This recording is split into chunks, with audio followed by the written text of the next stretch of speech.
اگرچہ بت ہیں جماعت کی آستینوں میں،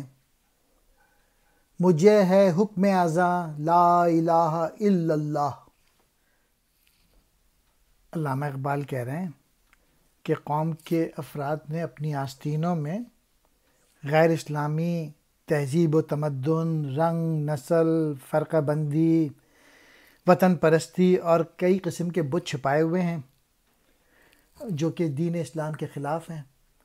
کوئی مہاجر ہے، کوئی پنجابی ہے، کوئی سندھی ہے، کوئی پٹھان ہے، کوئی ایرانی ہے، کوئی عربی ہے۔ تو علامہ اقبال کہہ رہے ہیں کہ مجھے یہ حکم ہے کہ میں نعرہ توحید سے یہ سارے بت کو پاش کروں اور قوم کو یونٹی کی طرف لے کے آؤں اور توحید کا پیغام آگے سے آگے پہنچاؤں، لوگوں کو اللہ کی عبادت کے لیے بلاؤں اور ان سے کہوں کہ جد و جہد اور کنٹینیوس اسٹرگل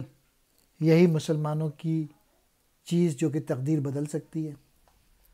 حکم ازاں، ازاں دینے کا حکم، یعنی لوگوں کو اللہ کی عبادت کے لیے بلانا اور اللہ کی راہ میں اپنے آپ کو پیش کرنے کے عمل کا حکم۔